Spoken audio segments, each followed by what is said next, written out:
Nag-ano tayo ngayon? Ano ba tawag ito? Malunggay. Ang tawag sa inyo to guys. Palagay mamaya sa aming ulam. Isda na naman ulit yung ulam natin. Pero okay lang guys. At least may ulam. Kailangan sa panahon ngayon huwag na tayo mag-iinarte-arte. Pasalamat pa rin tayo sa Panginoon. Meron pa rin tayong kinakain sa araw-araw. Yun lang guys. Guys, nagpakulo muna ako ng mga lamas-lamas ngayon dahil wala tayong tigahawak ng video ngayon dahil ako muna ngayon nagbibideo guys. Ihulog na natin ngayon yung ating malunggay.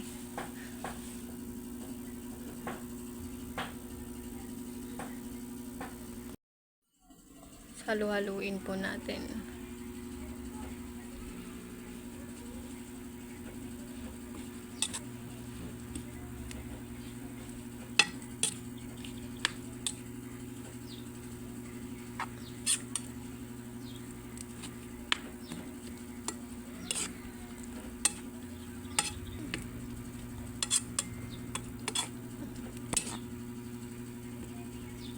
Antayin po natin siya kumulo.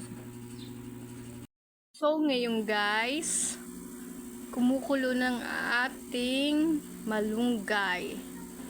So, ngayon, ilalagay na natin ngayon yung fresh na isda, guys. Ito siya, guys. Ilalagay na natin para fresh na fresh. Saka na natin haluin ngayon, guys. Yan. Dandaan lang natin siya haluin, baka madurog. Yan. Okay. Healthy po yan sa ating katawan. Sobrang healthy. Kaya ako po inuna yung malunggay para hindi po malamog yung ating isda. Yan guys. So ngayon guys, antayin natin ngayon siya kumulo. So ngayon guys, nilagyan ko na siya ng palasa. Tikman po muna natin kung okay na po siya. Wow, okay na po siya. Sobrang sarap. Saka sobrang healthy po nito sa ating katawan. Wala pong halong chemical. So ngayon guys, antayin natin ulit siya na kumulo. Katapos niyan, pwede na natin siya hanguin. Guys, ito na ang ating sinabawan na fish na isda. Sobrang healthy, sobrang sarap po niyan.